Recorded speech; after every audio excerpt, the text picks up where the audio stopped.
बड़ी खबर का रुख कर लेते हैं। आपको बता दें इसी बीच ये बड़ी और अहम जानकारी भोपाल से, जहां पर नागरिक उड्डयन मंत्री का चुनावी दौरा है। ज्योतिरादित्य सिंधिया चुनावी दौरे पर होंगे।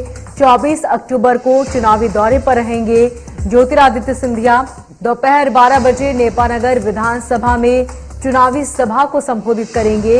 वहीं खकनार मंडल के कार्यक्रम में भी शामिल होंगे और दोपहर 2 बजे नावरा सभा को भी ज्योतिरादित्य सिंधिया संबोधित करेंगे। ये बड़ी जानकारी आपको बता रहे हैं भोपाल से, जहां पर ज्योतिरादित्य सिंधिया का चुनावी दौरा है, जहां पर वो बीजेपी के पक्ष में माहौल बनाएंगे और बीजेपी प्रत्याशी के लिए आम जनता से वोट मांगेंगे। दोपहर 12 बजे नेपानगर विधानसभा में चुनावी सभा, वहीं खकनार मंडल के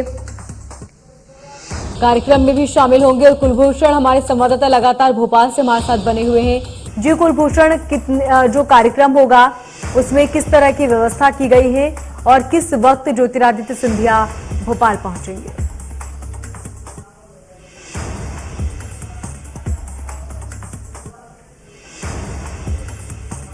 चलिए, कुलभूषण से हमारा संपर्क टूट गया है, लगातार संपर्क करने की कोशिश करेंगे। आपको बता दें कि दोपहर 2 बजे नावरा सभा को ज्योतिरादित्य सिंधिया संबोधित करेंगे। इसके साथ ही कई कार्यक्रमों में वो शामिल होंगे। कुलभूषण हमारे संवाददाता हमारे साथ भोपाल से बने हुए हैं। जी कुलभूषण, क्या है पूरी जानकारी?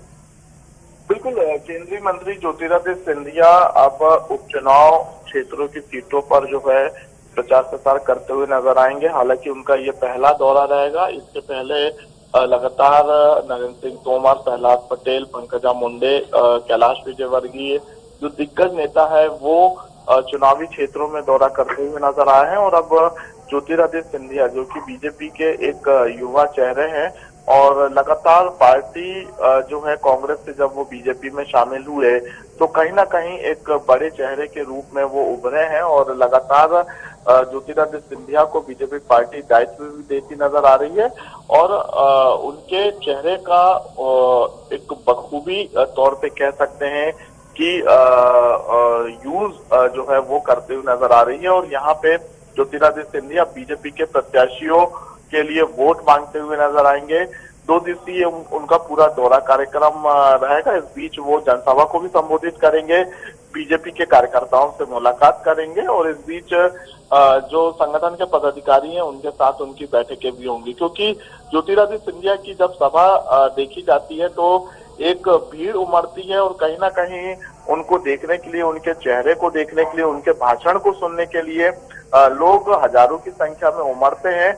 और उनका जो भाषण रहता है उसमें भी एक अलग ही जोश नजर आता है, जिसकी वजह से जो युवा है वो उनकी तरफ अट्रैक्शन लगातार उनका बढ़ता हुआ नजर आता है। और ज्योतिरादित्य सिंधिया को इसलिए जो है बीजेपी पार्टी लगातार उपचुनाव वाली सीटों पे उनके दौरे कार्यक्रम कराती हुई नजर आती है। तो अब ज्योतिरादित्य सिंधिया 2 दिवसीय दौरे पे रहेंगे।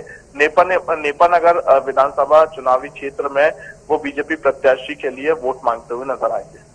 ठीक कुलभूषण, आप बने रहे हमारे साथ, लगातार आपसे जानकारी लेते रहेंगे।